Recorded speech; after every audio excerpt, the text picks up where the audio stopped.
Every problem that we face as a planet has a solution locked inside the passions of a student. Our job as teachers is to help students develop those passions so that the solutions can be unlocked. My name is Michael Soskel, and this is the story of my life's work, empowering students to change the world.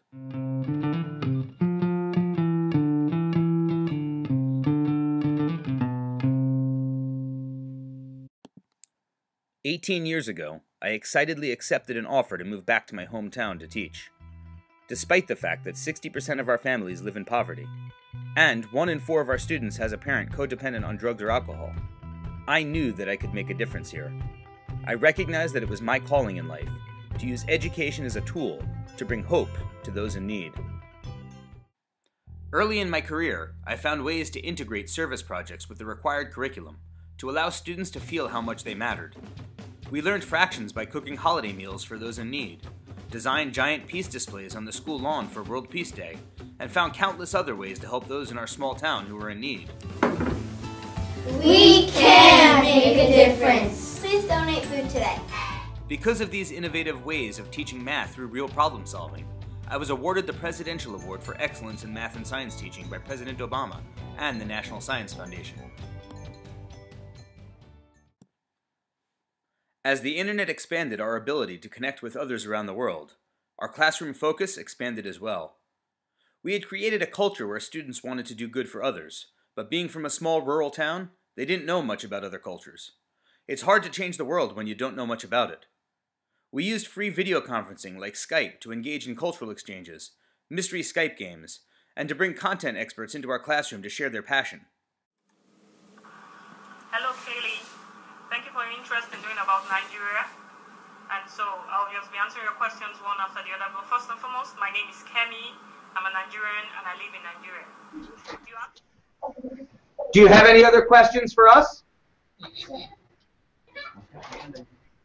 Hi, my name is Christy. How many subjects do you learn at school? Most people in Uganda have good paying jobs. Is that my country is also called the Kingdom of Unexpected Treasures. I don't think you could guess it, right? Good. What does your typical birthday look like? Without its reward, it feels very nice knowing that you did your best in order to save those people and reward them appropriately. With each call, my students learned more about the world and were exposed to new problems they wanted to solve. They partnered with children in India to combat child labor, worked with marine biologists to save the oceans, discovered from scientists ways they could combat climate change through changes in their actions, and demanded to start a recycling program in the school after learning about animals being injured from plastic trash. My friend, oh. After a song and cultural exchange with new friends in the Kibera slum of Nairobi, my students came to me and they had tears in their eyes. They said, "Mr. Soskel, we see the conditions the children in that school are trying to learn in, and it's not like our school. We need to help them in some way." Soon after, I worked with my students to develop the Distance Teaching Project. They began recording short videos teaching mathematics, using materials we had, but were unavailable in the Kibera slum. We posted those videos on a website for the children in Kenya, but we wanted to make sure that the children in Kibera knew how much we valued them as well. We asked them to share videos with us teaching Swahili.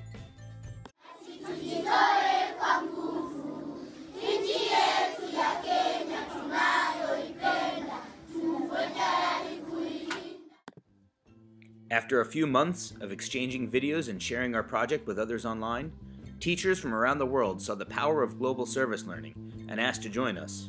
Educators and social innovators from around the globe began to take notice of what we were doing in our small town. They wanted to know how to empower their students through social action as well. I was asked to speak at Social Innovation and Social Good Summits, sponsored by the United Nations. 10 years ago, this kind of technology wasn't available for us to connect students across the world. It has allowed us to bring in learning experiences from anywhere at any time to students to make their learning more meaningful. Children video conferencing to collaborate across the globe is something that's going to be standard practice by 2030. In order for children to transfer learning to their long-term memory, they need to have an emotional connection with the topic they're learning. And so throughout my career, I've searched for ways to make that emotional connection for students. Because all of you are doing amazing things. That's why we're here, right? My hero is Mahatma Gandhi. I can't help but think, what if Gandhi had a Skype account and spent 20 minutes a week Skyping in with children of the world? What kind of better world would we be living in right now? I believe that education should matter, and I believe that students should learn through solving real problems in their lives and in the world. As we spent more time collaborating with schools in Kibera, we learned of problems far more serious than lack of school supplies. My students learned that children in the slum were dying from lack of clean drinking water. When it rains heavy now, the pipes that we use, they are plastic pipes, they are now disconnected by the rains. That is the natural damage, whereby we end up now getting dirty water. People at the end, where they need to tap the water, they end up getting dirty water, because now when the pipe are disconnected, that water starts now streaming in the pipe. Again, they demanded to help. We joined Project Link, a collaboration with students in Greece and Kansas, to raise money for water filters. Our children ran bake sales and movie nights to collect donations. With the help of the Vestergaard company that manufactures LifeStraw filters, the project has now raised over $12,000 and provided over 3,000 slum residents with clean water. While students were working to save lives, I wrote a grant that allowed me to travel to Kenya to document the power of our partnerships, show the viability of global learning, and help teachers and students in 3 schools learn some of the innovative pedagogies that have benefited my students so much. I brought school supplies and electronic devices with me, for which my students raised funds. We wanted to help Kenyan children have the same opportunities to learn that we did. How do you say hello?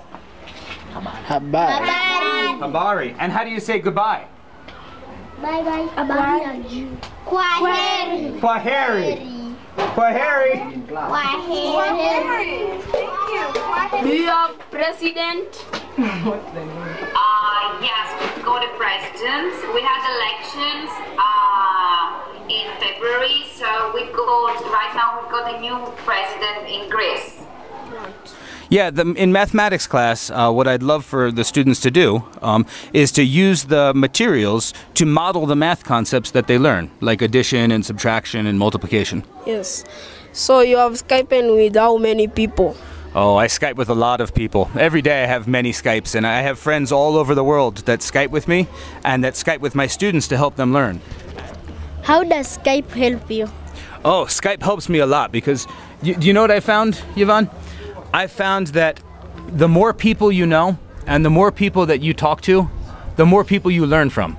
And when we learn from people from all over the world, it makes us better as each person, each of us gets better as we learn from others. And that's why I'm so happy to be here at Cheery, because I get to learn from you, and that makes me better too. What makes you like teaching? Oh, you know, I became a teacher because when I was young, I found out that I loved helping people. And I thought there was no better way to help people in my life than to work with kids and show them what's possible in the world and show them all of the great things and how much fun it is to learn. So that's what makes me love teaching, is to share that passion for learning with other people. Thank you. You're welcome. Thank you. What started you to teach distant teach project? Yeah. So the distance teaching project started actually when my kids Skyped with you for the first time, and they saw your school and they said, you know, we want to do something to help those kids, and we have lots of great math materials, but the kids at the Cheery School don't have great math materials. And so if there was, they wanted to know if there was a way that we could use video for them to show the math concepts that they learn with their materials and share it with you. And so that's how we started. That's how we started doing our videos for you. And also, my kids don't get to hear different languages very often. They only speak English. And so it was very important for them to learn a different language. And I know all of you speak Kiswahili, right? Yes. Yes, and so I thought it was great that you were able to share your Kiswahili with our kids back home. That was really important for them. What motivates you? What motivates me? You know, when I see children get excited about learning, and excited to share their learning with others, that's what motivates me. That makes me excited and makes me want to do more teaching. So when I was in your classroom and I saw kids getting excited when we were playing the math games, that makes me feel good, and it makes me want to do more. It makes me want to teach more. In Mukuyuni, a tiny village in rural western Kenya, I worked at a school that had just opened. After hearing the school director's vision of making the new school a community center with internet access, I raised money to provide electricity. After delivering the funds, I was honored to plant a tree in recognition of such an important day. While in Kenya, I also had the opportunity to help deliver and install the water filters that our students had helped secure.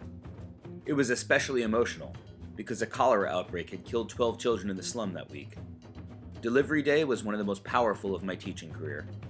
I traveled to the 2 Kibera schools with Vestergaard representatives, worked to set up community filters that would provide safe water for every child and adult at the schools, and passed out family filters for children to bring home to protect their families.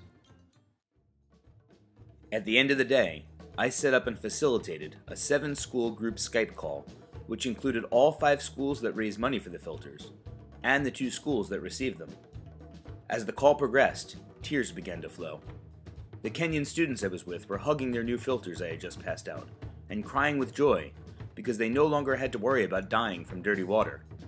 My students on the other end of the call were crying with joy because they were seeing the results of the most meaningful thing they had ever done in their lives. I began to cry because I know that students who feel the joy that comes from helping others grow to be the world changers of tomorrow. As word spread about the way my students were creating real positive change in the world, I received more requests to share our story. I've spoken at numerous education conferences, done many media interviews, and worked with Microsoft to create an elite group of Skype master teachers, global learning experts charged with helping other teachers create similar experiences for their students. I see the passion that comes out in teachers and students when they have global collaboration opportunities and when they're solving real problems in the world. Being able to learn about different cultures from people in those cultures is a magical experience that opens up all kinds of new doors for students. Children need to have an emotional connection with what they're learning in order to commit that to long-term memory. And when you're learning out of a textbook, that emotional connection isn't there. There's always room for us to grow personally and professionally. After visiting Africa, I realized that I have the power and responsibility to spread student-centered global learning to isolated children around the globe. I agreed to serve as an advisor to the Board of Directors for Next Generation Global Education, an international NGO focused on using education as the basis for furthering the UN's Sustainable Development Goals. I worked with them to further their mission and to develop partnerships that connect schools in impoverished countries.